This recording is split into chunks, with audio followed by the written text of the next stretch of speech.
Our next guest has spent the last 14 years helping others as a licensed clinical social worker with an expertise in gerontology. She is a woman of many talents and wears so many hats, especially within our very own ALS Association family. She's an avid volunteer, a participant.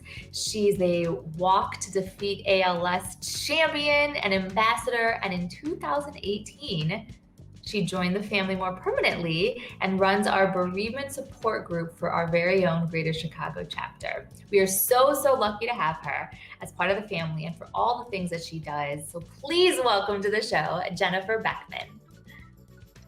Hi. Hi.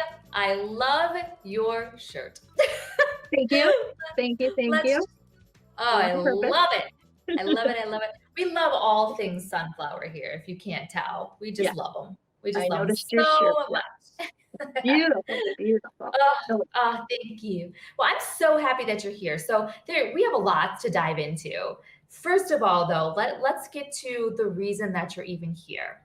The reason why ALS is so important to you. Your grandpa was diagnosed in the early 90s.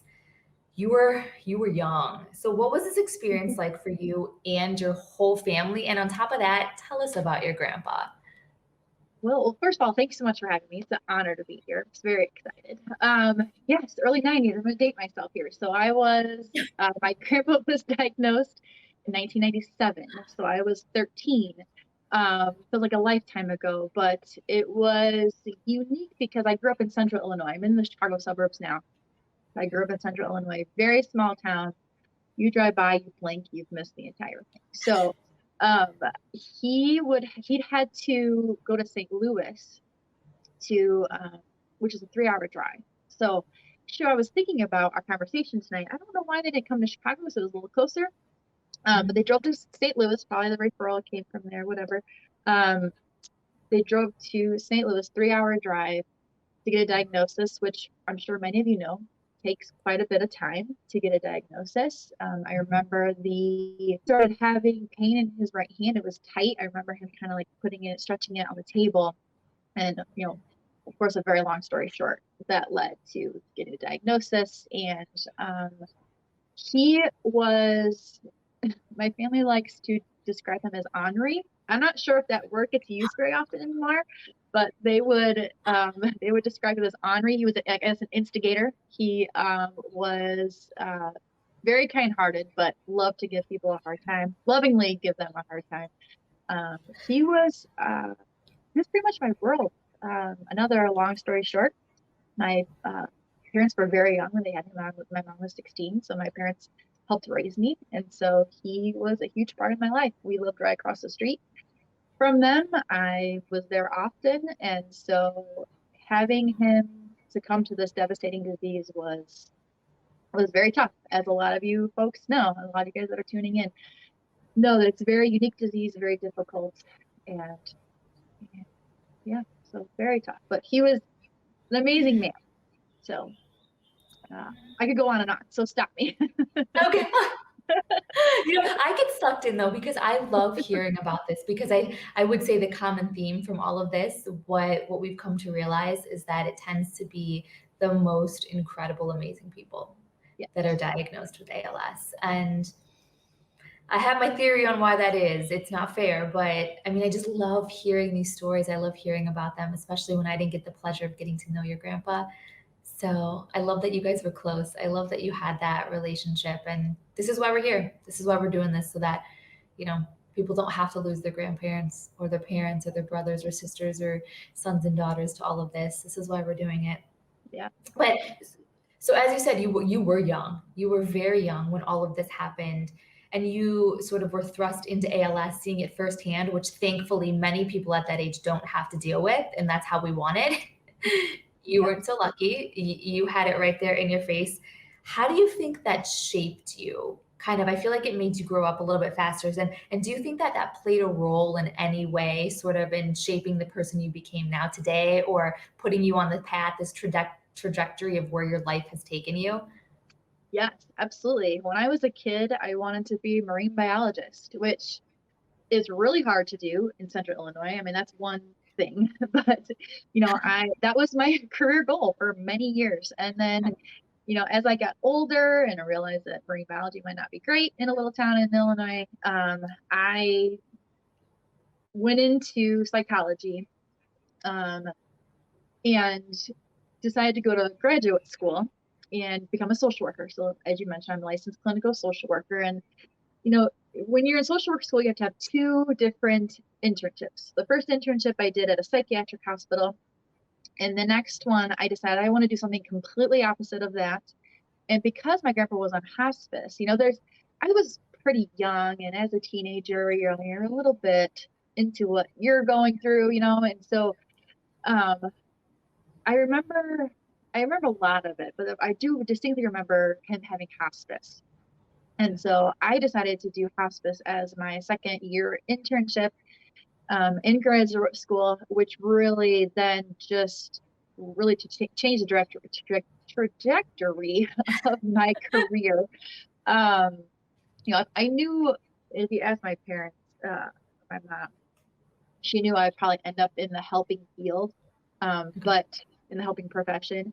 But that hospice experience really made me realize that I wanted to work in geriatrics. And so that hospice time led me into geriatric case management, then hospice as my career for a little bit. And I've done a little bit of everything, but it's all been in geriatrics. And so I think that experience with my grandpa really, really paved the way for where I'm at today. And I know we're going to get to this in a little bit, but, and doing the bereavement program, it's all really just come, I would say, along quite nicely.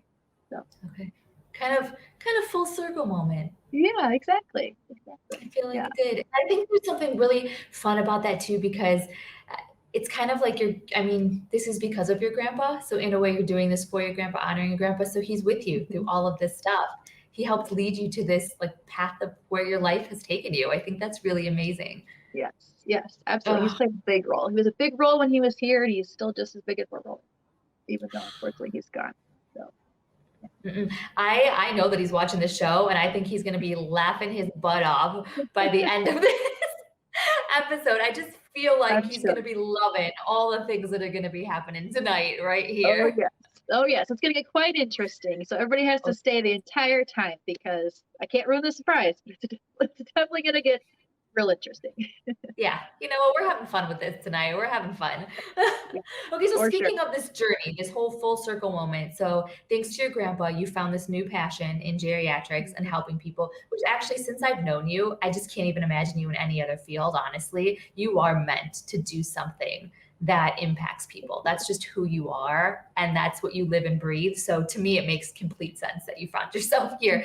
But specifically, with that and in working in the geriatrics field, how did you find your way then to the ALS Association? That's a great story too. So as I mentioned, I was Central Illinois. My grandpa passed in 2002, so actually a few weeks short of my 18th birthday.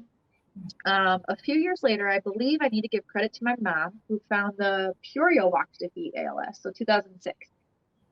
This was long before also Greater Chicago chapter had the territory. I'm assuming she found it online. We ended up going to that walk. We had a great time. We all had matching shirts. The whole family went. And then I think it was that. So this must have been like summer 2006-ish. I then moved up to Aurora to go to grad school, like I had mentioned. And then somehow, I don't remember exactly. I was trying to think. I don't remember exactly, but I'm assuming I probably just looked it up somewhere closer to here. And the ALS Association Greater Chicago chapter has been stuck with me since 2007. So we have been walking since 2007. I have not missed a walk since then. Okay, technically It doesn't count. It doesn't count. Okay. Well, I feel like I would have like a disclaimer. So I have not missed a walk except for 2013. I was on bed rest. I was pregnant on bed rest, so I couldn't be there. If the doctor would have given me permission to go in a wheelchair, I would have, but they wouldn't. But I sent my husband. My husband, everything that I talk about that I've done, my husband's been right by my side. So I sent my husband. He volunteered at the walk. Actually, that year was also my biggest fundraising year. I ran two fundraisers. One of them, I don't think I mentioned this to you before. I ran, I was able to go to the one I had in Lombard's at a pizza place. So I had Okay. to sit, which I didn't like, but I got to go. The next one I had in Central Illinois, my hometown, it was a vendor event. It was a pretty big deal. My husband did blink an eye. He ran the whole thing. So he did everything and then volunteer. I'm like, so like we have one of us has to be there. It just we have to do it. So he was there. I have all the titles. I have the ambassador title, but I feel like John is probably he's earned an ambassador title, even though he doesn't officially have one. But he's been with me every step of the way. My family has joined when they could. But my husband and I have been there. We had a dog that came to a couple when the walk was in the city, and the one that it rained, I remember very distinctly. There's a little ALS Association bandana on. He's like, "What?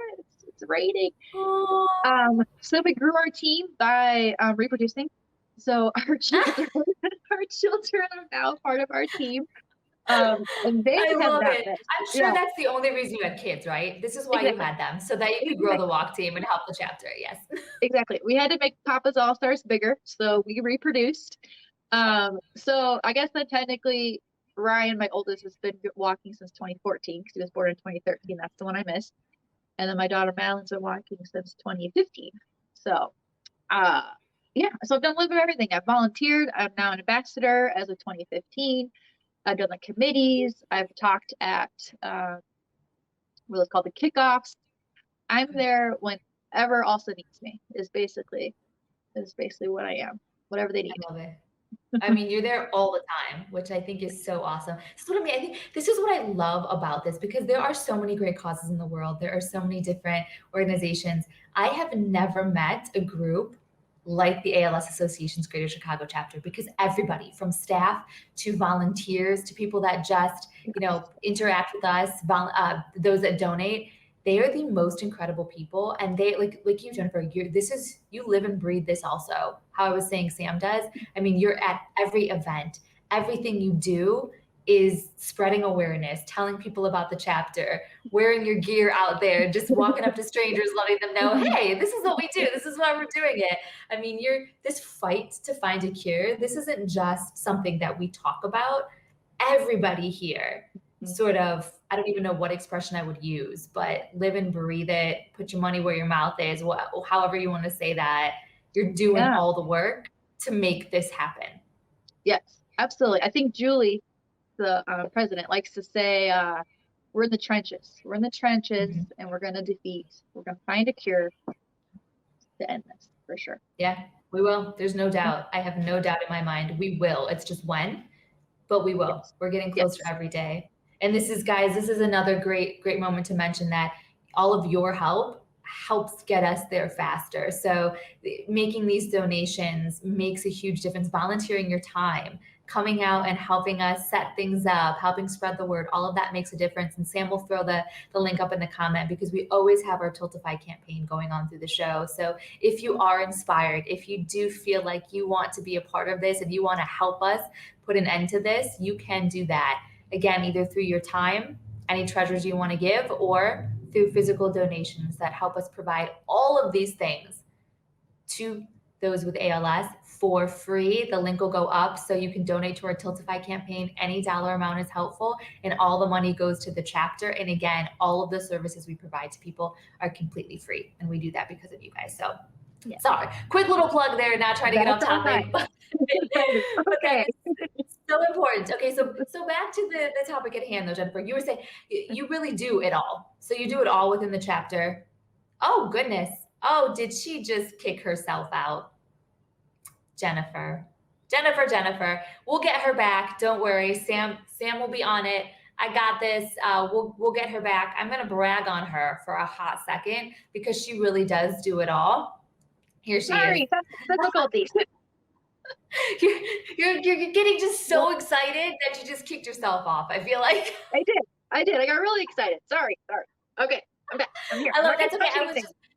on Yes, this is why we have Sam. Sam's the pro. She'll do all that for you. But so I was just going to brag on you for a second. As we said, you really do it all. You have done everything within the chapter. So you're a perfect person to talk about this because what keeps you coming back? What keeps you coming back for more since you've got a, peek behind the curtain, so to say, all the ins and outs of this. Why do you keep coming back and why is it so important for you to come back and to spread awareness for ALS? Yeah. Well, you hit the nail on the head earlier when you said that the ALSA, the staff at ALSA, everyone associated with ALSA is family. I've been doing this for so long. This is just something that I do. My family does it. There are a lot of people in my life, aside from my family, that have never met my grandpa, don't know who he is, but know that I do this. They know that this is what I do. It's important to me. And I'm here, of course, to help find a cure and to do all the things, but doing this every year and through the year is how I honor my grandpa, and it's how I get to talk about him. Otherwise, it doesn't really come up in conversation, right? So I get to talk about him. I get to make sure his memory is kept alive, and I think this is the best way that I can spend my time to honor him. And I just hope that he's up there and proud of me. So, yeah. I have no doubt. I have absolutely no doubt. I not only is he proud of you, but I guarantee he's up there bragging on you too. He's telling everybody you've got all kinds of angels looking down on you because he's up there bragging about all the great things that you're doing down here. And speaking of some really great things, we've got some amazing comments that have been popping up. So Donna Clax is saying that you are such delight, and she just loves the whole Also Chicago chapter, that everyone's been a blessing. And that is so true. I couldn't say it better myself. They really are such a blessing. So, okay, keeping on this whole bazillion hats that you do wear, because not only do you have a billion jobs within the chapter, but then, you're also a kick butt superhuman mother and wife and daughter and all of the things. You do all of them. Like you had mentioned before. So in 2018, you actually joined the chapter in a whole nother role. You took on another hat. So let's Yeah. talk about that. What is that? Yes. Yes. 2018. So I'm sure you've talked about this too, but the ambassador meetings we have twice a year for our kind of like super volunteers. In one of those meetings, the idea for a bereavement support group was born. I don't know. I don't know who I can give credit for that, but an ambassador in one of those meetings had the idea, which is a huge need. And I was reached out to by Julie and Jumana, which is an amazing honor in itself. I was asked to basically start the program, figure out the program, create the program. And so I've been doing that since 2018. So it meets every fourth Wednesday of the month. It's a virtual. We had plans to go in person in 2020, and as we know, that didn't go so well. So yes, every month, anyone that has lost someone to ALS comes and can join my group. It is, I'm a licensed clinical social worker. I run it, but I always tell the people that come, it's their group. It's a time for them to connect and share their stories. There's like bereavement support groups that anyone can join all over the country, but this one is unique in the fact that, and as I'm sure you've probably said in this show, ALS is a very unique disease, and so it's a very unique experience for the people that have lost someone to ALS. So it's a chance to share stories and just know that you're not alone. So I've had the pleasure of doing that since, like I said, 2018. It really blew up this year, I think, because people are looking for ways to connect, right? After last year, they need some support. So I am honored. I was so honored to be asked to do that. And another great way that I can give back. Actually, the group meets tomorrow. So yeah, I don't know if Sam, if you've got that handy, you're the producer extraordinaire. If you want to throw a link in there, it meets tomorrow. I didn't think about this till just now, but it meets tomorrow. And so I said fourth Wednesday, but because of the holiday, we're meeting a week early, Okay. so we're actually meeting tomorrow. So Okay. I just love that. I love that this is, first of all, highlight the fact that we have some rock star ambassadors and these meetings do spark some incredible ideas that, absolutely. that one idea turned into this. And this is just another amazing service that we offer. Because now that we're offering it, it's kind of like, how did we not have this the whole time? I don't even remember us not having this, but it's huge. What do you think? Not only just this bereavement group, but just the whole chapter in general. Why are they relevant?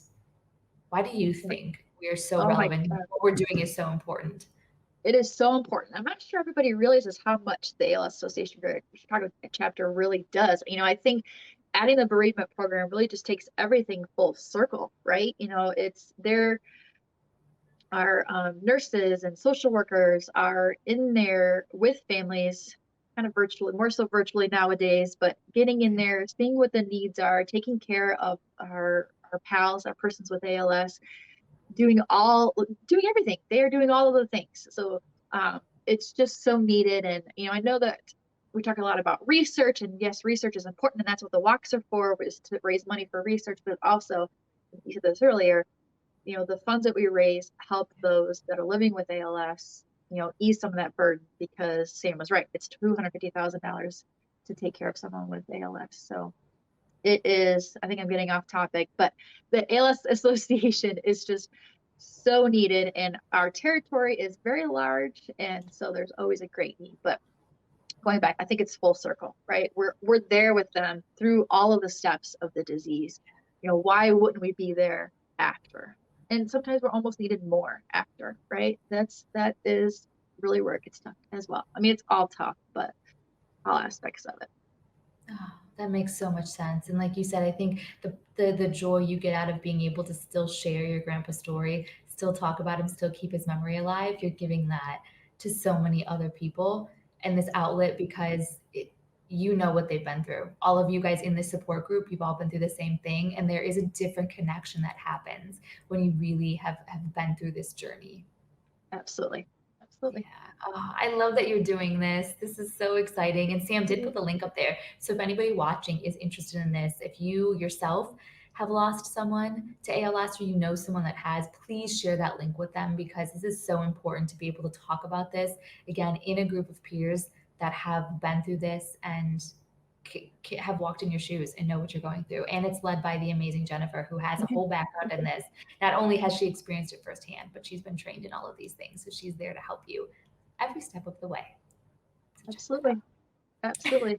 That was my shameless plug, right? Stuck that in there. So yeah, I love it. We love well-placed plugs on this show. We love them.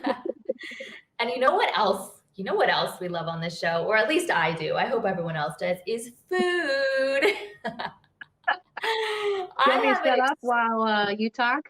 Let's do it. I have an All right. extreme love for food. Hang We're going to on, take let's a get walk with real Jennifer.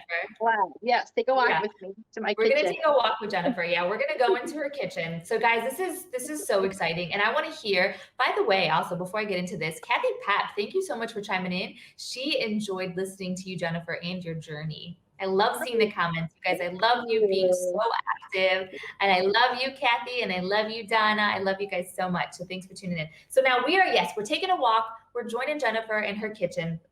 I want to know, as we do this one, I'm being very serious. I want you guys to chime in and let us know if you love doing this, if you want to see more of this, because I'm real excited about this. I love food. I think you do too, right, Jennifer? You love food. Oh, yes, Yeah, absolutely. we love food. Absolutely. We love food. And I am not a cook. Are you a cook? Yeah, okay. The bare minimum. Like I can get by, feed my family, and that's it. That's all I need. It's true. I should say, you do get massive credit because you do have two humans that rely on you and they are still alive. So obviously you're doing something right. You've been able to feed them. Minimum complaints, sometimes complaints, but Okay. but I keep it Okay. easy. I keep it real simple. I gotta show you my setup. Well, I don't know, talking about. Let me know what you want me to. I'll show you my setup. It's like a cooking show. Okay. Yeah. Let me tee this up, guys. Yeah, we're gonna have a Okay. live cooking show right here. So basically, let me sum this up for you, all of you. If you don't know it yet, if you haven't seen the past episodes, so I am in Indonesia. I'm living in Indonesia. I love it. It's been amazing here, and there's all kinds of new. I'm getting exposed to all kinds of new cultures, new experiences, and new foods. And I'm a foodie anyway. I don't cook, but I love eating, and I have been eating my way through all the places in Indonesia, all kinds of yummy things. And so with the holiday coming up, I know cooking is going to be on everyone's mind. Everyone's going to be looking up different recipes for, pumpkin pies and stuffings and all kinds of Thanksgiving things. But We wanted to bring you into the world of Indonesia and maybe one of the authentic recipes from here. And I have to say, there were so many to choose from.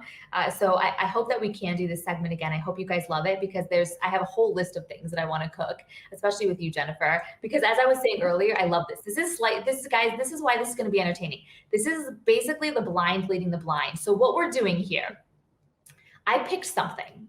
Jennifer has no idea what it is. So I picked something that is signature to Indonesia. I'll tell you what that is in a second. Something I have been eating since the day I got off the plane. It's been amazing. She has no idea what this is. All I did was send her the list of ingredients. So I'm going to see if she can guess what this is. She doesn't know what we're making. She doesn't know what's coming.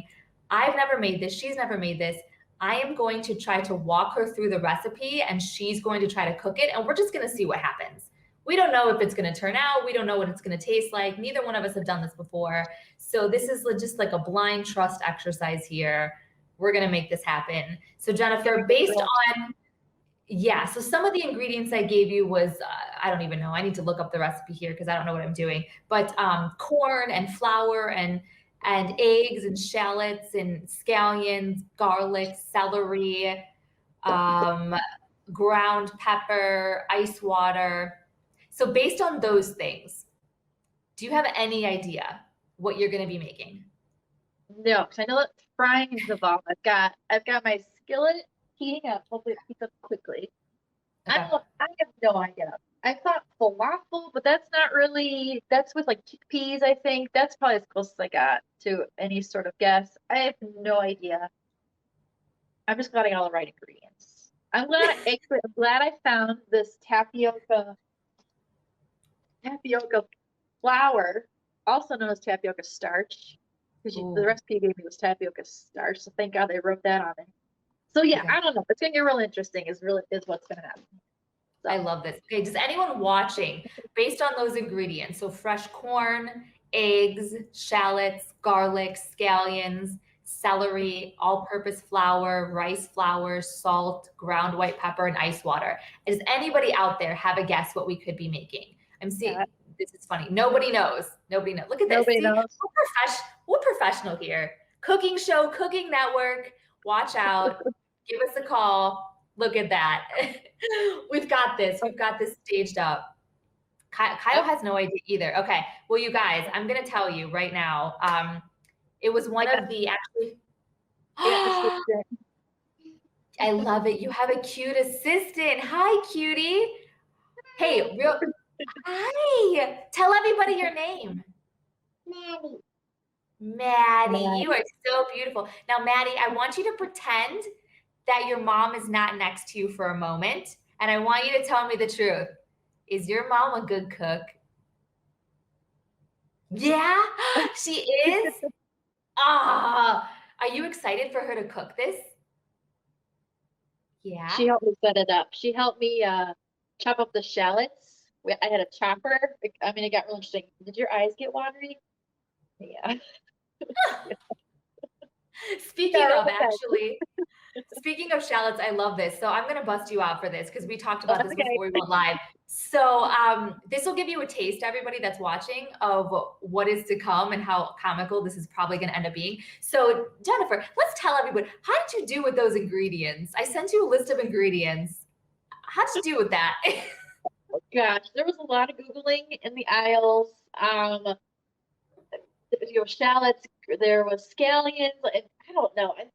I read shallots, but my head said scallops. So I had to make sure to buy the right thing. And then scallions had green onions. So I'm like, no, but I think these are scallions. And so I had to Google that. Good to know it's the same thing. Everything else is okay. Oh, the tapioca flour, that was interesting. It's actually called for rice flour. There was no rice flour. So got the tapioca flour. I mean, it could have been a lot worse. It could have been way worse. I don't know what I did before Google. So thank goodness. I'm going to turn down my pan because I feel like it's getting really hot, which is good. It's true.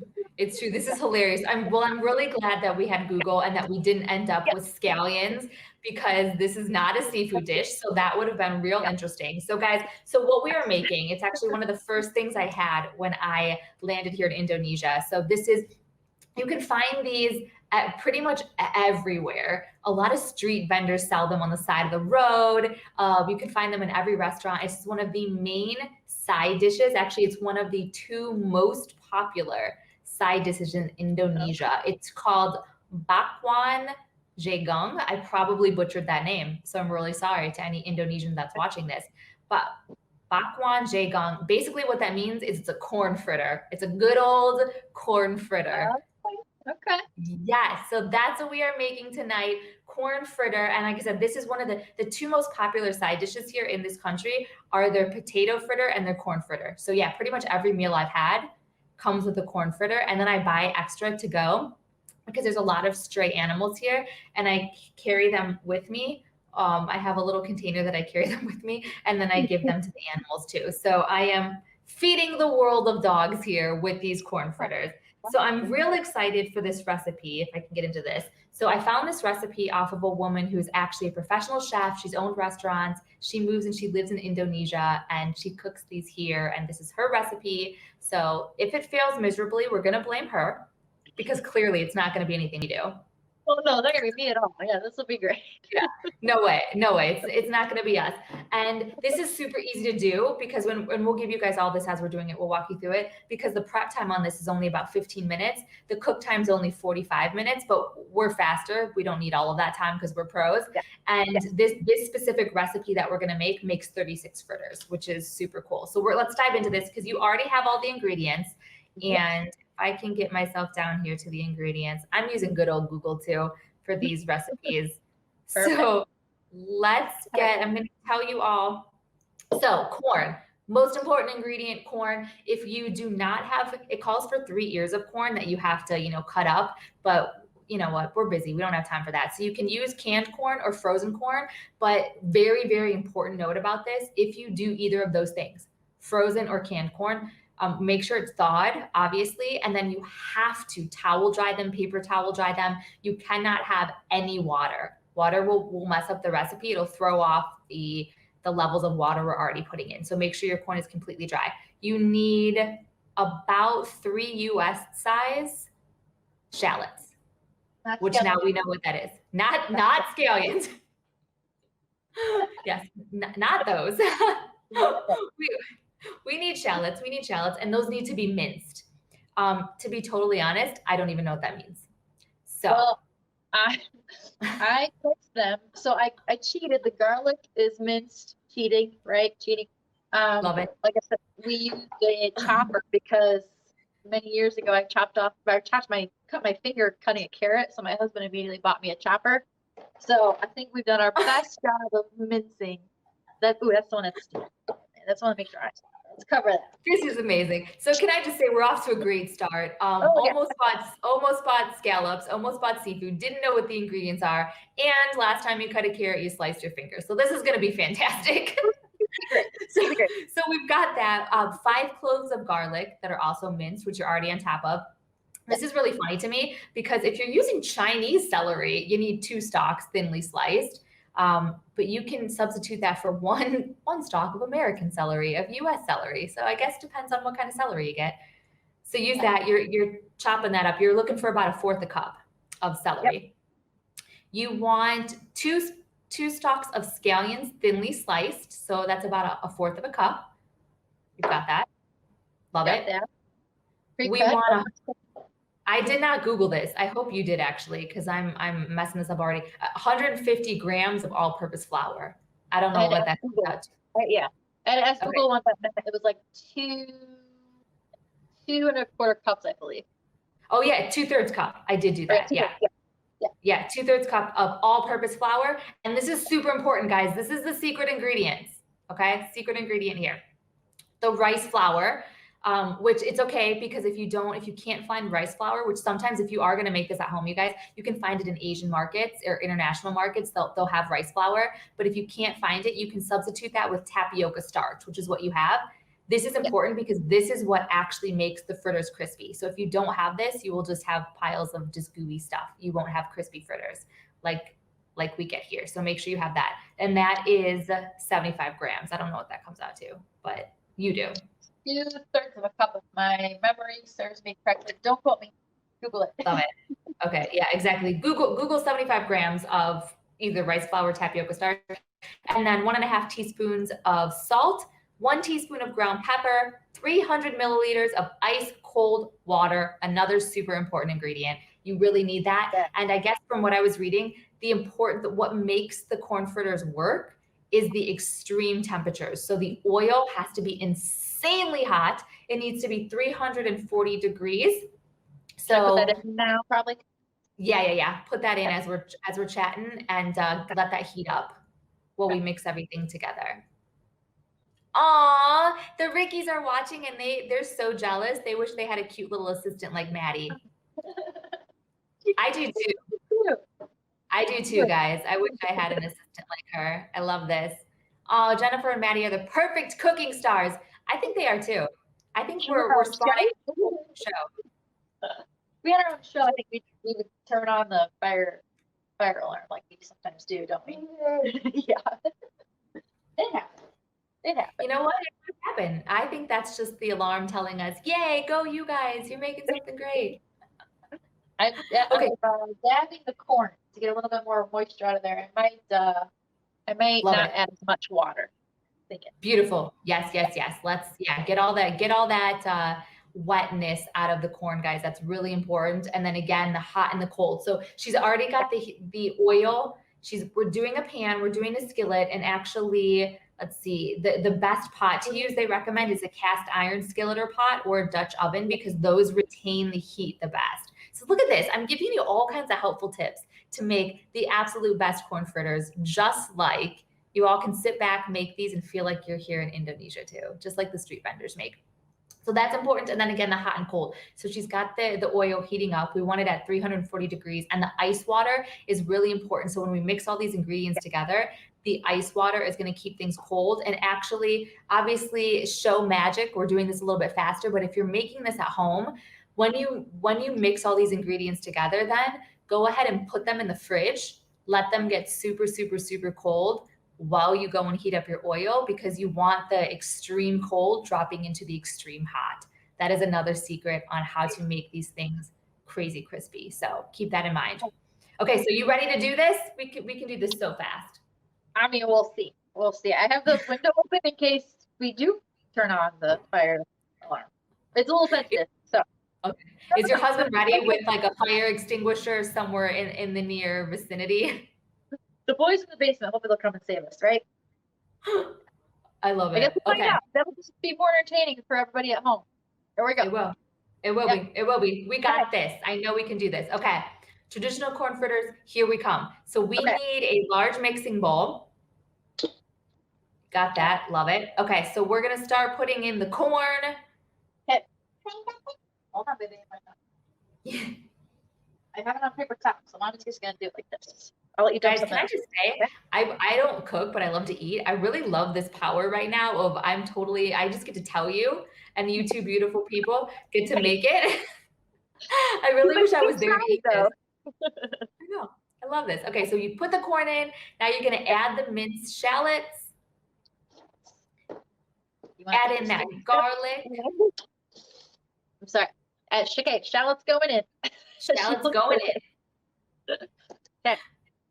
Oh, Maddie, I agree with you. Add in the garlic. Okay. Do you have handy how much garlic? Because I'm cheating. Was it 5 cloves? That's a great question. Let me consult my Google. Yeah, it was 5 cloves of garlic minced. Okay. Yeah. Throw that all in there. We're gonna guesstimate. This strong smells too, Maddie. Oh yeah, you guys are gonna be smelling real good after you eat this. Throw in those scallions. Oh, we had a difficulty with the lid. Hey, go ahead and open this, please. Hurry. Mussels. Maddie's the mussels. Okay. Oh, no, that's the celery. Which are also known as green onions, in case you didn't know. Now we know. We're all about teaching on this show. Right? The more you know. Maybe a shooting star. Okay. Exactly. Lesson of the day. All right. Go ahead and throw. Go ahead and throw that celery in there. We're basically throwing all the ingredients, I think, in one by Everything here? one. Throw Okay. that stuff. Yeah, throw the Then put celery. Here comes the rest of the garlic. Thank you, lovely assistant. Ooh. All right. Oh no, Maddie, is it stinky? Are you trying to tell us it stinks? Because that's not a good sign. Maybe this is not a good recipe.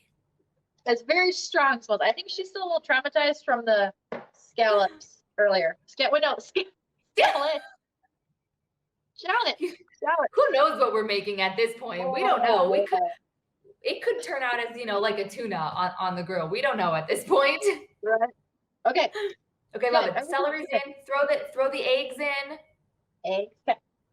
Love it. Eggs are in. The flour. Regular flour, not the fancy flour. Right? I mean, both are going to go in. Yeah. Throw in the all-purpose flour and then the tapioca starch and the salt and the ground white pepper. Okay, now this one. Good. And the ice cold water. Throw it all in there. Wait, we got to measure it. We're just making it cold, okay? Oh, making a mess. You guys, I love watching Maddie's face as all of this is unfolding. This is not a shining endorsement yet. She is holding her nose. Matt, I'm a little worried about this, Maddie. I hope these taste good. Do you like corn? Maddie, have you ever had a corn fritter? Do you know what that is? She likes corn. That's corn, right, baby? I like eggs. You like it? And I like celery. Okay. Yeah. I have a feeling you might like this. You were testing the celery earlier. Very important part of cooking, I'm sure of it. You have to taste test the ingredients to make sure they're good. All right, we're gonna do a little less water, just in case. I guess we could always add some more. Yeah. Okay. I'm mixing. Yeah, so you mix all of that with a spatula, guys. You're not putting this in an actual mixer. You don't want to do that. You're mixing it gently with a spatula until the batter gets thick. So she's putting some muscle into it. She's mixing it. I don't have a good overview of my. Ooh, there we go. Oh, there we go. We're getting there. Love it. We're getting there. Hey, Maddie, while your mom's mixing that up, since you have been at all of these ALS walks, can you tell us what it's like? Do you love going to the walks? Do you know the walks? Remember we did the bikes last year because we couldn't do the walks in person, right? And then this year, Mommy did a run. You remember? No, you don't remember? Maddie, I think 2019, Maddie was only 4. Okay. No, well, not even 4 yet. So. Okay. So she maybe remembers the ones at home. Okay. I think we traumatized her with the smell of that garlic and those onions. I think we just, she's forgotten all of her words now. Right. And she's very Maddie is very task oriented, so she is probably focused on the task at hand, right? We're gonna make these. Okay. I love it. So guys, basically, this recipe is so simple. It's 3 steps. It's truly 3 steps. It's as simple as Yeah. Well, the pan is hot. That's what we smell. Okay, so is it nice and thick? Ooh. What do you think? Love it. Okay. I like it. But I think it's mixed. I don't see any egg yolks. Looks mixed to me. Beautiful. Now, again, in the moment of live magic, we're not going to take the next step, but you would put this in the refrigerator, let it get cold, let it keep doing its thing and getting a little bit thicker, and you leave that in there for a little bit while you're heating up your pan, and then you bring out the crazy, crazy cold mix, and then you start putting it in the fryer. We're just going to skip over this because we know it's going to be amazing anyway. So you can either take a ladle or you can use an ice cream scoop or whatever you want to do. But now all we do is you have this super hot oil that is on the stove that is safe because we don't want anyone to burn themselves. And you just drop a ladleful into the hot oil and fry it until it's golden brown. So it'll be about 2 to 3 minutes on each side. Okay. All right, Mandy. And I'm gonna have you stay here because it's hot. Yep. All right. And I'm gonna bring Steven. You're gonna come with me. Yay! Okay. I love this. I love that we get a glimpse into your kitchen too. We get to watch you work in your magic space. I was gonna clean like the floors. I'm like, not until maybe after this. Might be a better idea. So. Good call. Good call. And guys, a couple extra tips here that I learned while I was Googling and reading this recipe is that a great way to tell if it's hot enough is if you take a little bit of the batter, it should be shimmery and the oil should be sort of shimmering. And then if a piece of batter goes in there, it should just sink a little bit and then pretty much pop up to the top pretty quickly. That's how you know it's hot enough. Okay, we'll try that. So just a little bit in the batter. I don't know if I can do this and do this. Oh yeah, we'll try this. Ooh, talent. Ooh, I think it's hot enough. I think I need more. If they're gonna be big, love it. No, you can make them as big. You can make them whatever size you want. Just take some of that batter, just toss it in there, and we might have to give that new oil a little bit of time to heat up, but it's okay. Hey man, I'm gonna go open the okay. Okay, and we're good. I love it. We're frying up some corn fritters. And guys, another really awesome tip is to use a high smoking point oil, which honestly, I didn't even know what this meant, but I'm just taking the recommendations. They said either peanut oil, canola oil, or vegetable oil. Those are the best oils. Yeah, so that's what we're doing. And then after you fry them, you just want to have a sort of the racks to cool them on, but make sure you put a pan, like a cookie sheet or something underneath it because it is going to drip and you don't want to get all that all over your counter. So you just want sort of a cooling rack, something with some metal wires that you can set. Once we take them out of the hot oil, we'll set them on there, let them dry for a hot second. Beautiful. And then these puppies are ready to eat as soon as they're cool enough to go in your mouth. All right, I think we're good. But Maddie, I'm going to stand back. So it's going to splatter. Okay, you go 50. Lovely assistant. We don't want to injure the lovely assistant. All right. Our goal today is to make these without getting any injuries. Yeah, no injuries. I might throw this in there and step back. Okay, we're ready? We're ready. Let's do this. Corn fritters, here we come. You're on your tippy toes. Okay. Ooh. All right.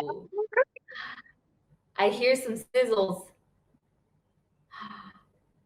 We're gonna try this. I love it. Scooper. I love it. So it says like 2 to 3 minutes on each side. So we have a couple minutes. So as that sizzle, that looks good. I think we're onto something. I think we're doing this right. I mean, it doesn't look terrible. So we're good. We're all right. We'll do another. Okay. I love it. We'll see.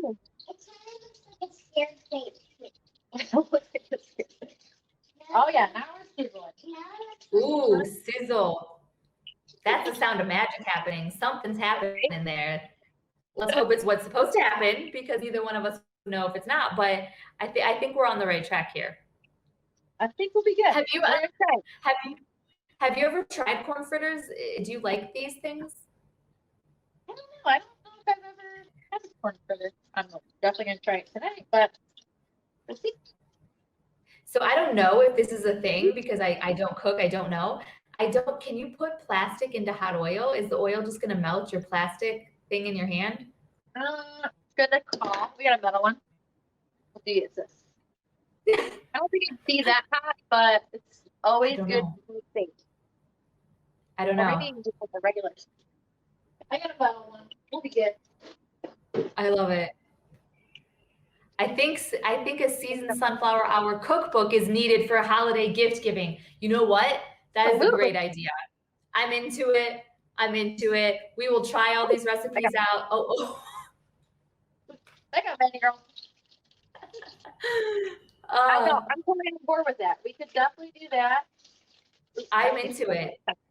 You know what? Actually, I love this idea. So I want to challenge everyone that's watching. If you guys have a favorite recipe, something that maybe a comfort food, something that's been passed down from your family, just whatever it may be, if you have a favorite recipe, go ahead and submit that to us and maybe we can make this happen. Maybe we can put together sort of a compilation of all of our Sunflower family's favorite Oh yeah. recipes. Either we can try cooking them, you know, we can make our own little cooking show on Twitch. We'll try all of these recipes. We'll Yep. see if they're, you know, Season and Jennifer and Maddie approved, especially since the two of us aren't cooks. So if we can do it, anyone can do it. So Right. let's make that happen, you guys. So you can submit them. You can shoot them to either direct message us on Instagram at ALSA Chicago, or you can go ahead and email them to me, season@alsachicago.org. But that's an awesome idea, Donna. Thank you for bringing that up. I think we should make that happen. Cookbook coming soon. Contribute some recipes to that and let's see what we come up with. Or let us know if you have any things that you enjoy and I'll try to find a recipe for. We can see how that goes. So so we're doing 2 to 3 minutes on each side. How are these puppies looking? I think we're doing okay. I think this was very greasy. Hold on, I'm gonna transfer it and I'll show you guys. This one looks okay. Actually, I think it smells pretty good. Maddie, you think it smells good? Ooh. Oh, watch your head. Here we go. We're gonna show them. Oh, Ooh. I don't know if you can see it very well. Keep back up, baby. A little bit of a shot. I love it. Overcooked, but it looks cooked, Okay. so that's good. Gotta make sure that it's cooked well. It's true. We're not about raw eggs here. Sam, do you actually have the photos that I sent you? Do you have the pictures of what the recipe shows them that they look like? So Jennifer, can you zoom in? Can you take your phone? Can you zoom in for us on what your corn fritter look like? And I'm gonna have Sam throw up that photo of what they should look like. Let's see how close we came to. Let's see if people still want to cook from us. Well, that Sam's going for it. I love it. Oh, you know, that's a little cooked. But you know what? I think we're on the right track. Hold on. This side's better. I love this. You know what? That is so awesome. Well, I don't want you to burn the other ones. When Sam gets that one up, we'll do a side-by-side comparison. But yeah, I guess we should wait till we've tasted these before we actually say that people want a cookbook from us. If these don't taste right, they may take back that request. Ooh, so we're asking people, what's your favorite Thanksgiving Day dish? And the Rickies are all about that turkey. Me too, guys. I'm a stuffing girl. I love me some stuffing. Mm. Hey, say hi. I got another little helper. Hold on. Hi. Did you smell the food? Does it smell so good you just had to come and see what it was? What is it? These are corn fritters. Oh, can I get down? I'm having a party. You're having a party? Okay. Oh. That was right. Don't worry. We'll supply the corn fritters for the party. Don't worry. All right. Well, this one looks a lot better. You know, that was the first one. Yeah, the first one is trial, right? So true. Trial. The first one never counts. Hey, Maddie, what do you think about the smell now? Do they smell good now? I think it smells good. Ooh. Okay. Okay. So that's what they should look like. Okay. Well. Okay. There we go. That's perfect. That's what they should look like. So Jennifer, throw up there. Let's give them a little something. Show them what they do look like. Ooh, hold on. I gotta put it on a spatula. Okay. Oh. Ooh. You know what? That's close. Ish. I mean, ish. Yeah. I think we're onto something. It's okay. It's a little. It's all right. I mean, it's better than I thought it was gonna be. I love this. You're right. Oh, we got a comment. Should is subjective. You are very right, viewer. It is subjective. And, you know, I think ours have a little bit more character and personality. Absolutely. Who wants a perfect, it looks too good to eat in that picture. We don't want that. We want the real thing. We're giving you a glimpse on what the recipe, what they actually look like. when the average person who isn't a professional chef makes them, this is what they come out to be. So I'm excited. Yes. Yeah. So basically this batch makes 36 or around 36. Oh, great job. She is doing great. Look, we're going to add another hat to the plate here of your many talents. Now we're going to add cook and chef, cord fritter master to the list. Guys, this batch will make about 36 of them, give or take a few. It's that simple. It's literally 3 steps. The ingredients are super simple. And what's really awesome about this is it's completely subjective. You can make whatever you want. You don't have to do the things we did. You can throw in any kind of ingredients you want, as long as you keep some of the basics, the water, the all-purpose flour, the starch, the salt, the pepper, all of that stuff. But throw in veggies. If you're vegan, you can make vegan version. Huh. I'm getting too excited about looking at all these fritters. If you are vegetarian, you can make vegetarian ones. You can throw meat in there. Really play around with this recipe, make all kinds of versions of this, but corn fritters happen to be my favorite because I've been eating them every day. I want to see you guys taste these. I want to see what you think of our Indonesian version of corn fritters. Okay. Let's give this a try. Try one. Put your ice away. Okay, let's do the prettiest one. Okay. All right, hang on. You're gonna come back with us. Yes, I love it. Okay. All right, Maddie. That's the one.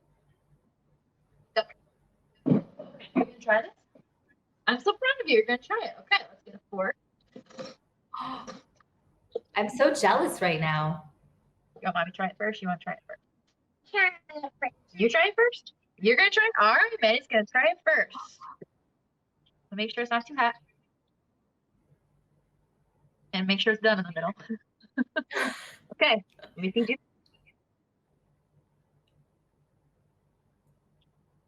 It's good? Yeah? Okay. Yay! Are you telling the truth or just because you're on TV or on a show? No, you're not telling the truth. So is this a 2 thumbs up? Is this a Maddie approved recipe? Yeah. Yay! That's good. It's very good. Ooh. I love it. Is it nice and crispy? Is it all the things that we wanted it to be? Oh, she's going for more. Ooh, drop it. Okay, this is a good sign. So we were off to a rocky start. That the ingredients smelled bad, but apparently once you cook them, it smells fantastic. And it is obviously Maddie approved, and she's going back for more. I love this. Yeah, I'm surprised. So that's good. Oh, and more. Yeah. Oh, yay! I love this. Okay, well, we might have just found a new Beckman family favorite recipe here. Yeah. Maybe these will make an appearance at your Thanksgiving dinner. And hey, you guys, if you're watching, you know, if you want to bring a little international flair to your Thanksgiving Day table along with that turkey, these are easy to make, so quick and easy. You can throw some of these on your table and enjoy some corn fritters. And a side note, if you do have leftovers, throw those in the fridge. You can even throw them in the freezer, and then don't microwave them. And don't pat them dry with a paper towel because that will make them soggy as well. So if you have any leftovers and you do keep those, they'll keep for about 3 days. I wouldn't take it longer than 2. But when you bring them out, just heat some oil again, throw them back in there for just long enough to heat them on both sides, and that'll keep them nice and crispy. Perfect. Love it. Well, Jennifer, you are so much fun, and you are such a good spirit letting us throw all this at you. Thank you for just blindly trusting me and bringing us into your kitchen. We had so much fun with you, and now we have this new recipe, and now I'm craving some corn fritters. Yeah, you'll definitely have to get some. No, thanks so much for having me. I'm so glad that it came out decent instead of a mess. So I would call it a success. There were no injuries. I'm impressed with that. And a success. Yes. It's true. No spills, no messes, no injuries. This is a success. Yeah, very good. Cookbook, here we come. Cooking channel. Look us up if you want to, build a show around us. We understand why you would want to do that. Absolutely. We're here. I love it. Well, Jennifer, before we go out, will you guys enjoy these delicious corn fritters? Do you have anything you want to say to everybody?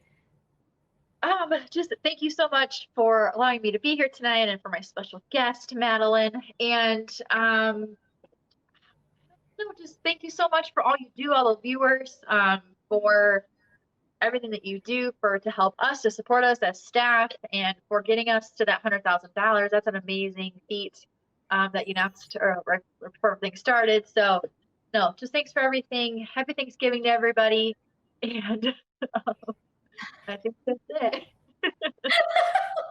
I think Maddie. thirsty. Do you have anything to say, Miss Assistant? No. I mean, it's a live show, everybody. A live show. Live show. This is real life happening right there in the Beckman kitchen. I love it. Well, I'm gonna let you get back to making the rest of those corn fritters, and I hope the family enjoys them as much as Maddie is right now. Keep going if you want some more. Oh, you're just gonna take it? All right, she's leaving with the fritters. So, okay. Success. I count that as a massive success. And you're right, that cookbook does need a whole Maddie approved chapter. I like where we're going with this. That means, I think, Jennifer, you're gonna have to make all these recipes, and they only make the book if Maddie approves of them. Okay, that's fair. She likes lobster and salmon. Like, she's got quite the palate. So we can have a lot of variety in there. Yeah. Love it. You know what? I have a lobster roll. I have a lobster roll recipe from Switzerland. So we'll make this a whole international thing. That sounds delicious. I love lobster rolls. Do that for next time. Yeah. Deal. Well, Jennifer, thank you for everything you've done. And I know that your grandpa would be so proud of you. And I love that you're keeping his story alive and doing this in his honor. So to him, to you, awesome. Love you guys. Thank you so much. Absolutely. Thanks again. Of course. Have a great night. You too. Or morning, I should say. Morning. I'll have a great morning. You have a great night. Perfect. Bye.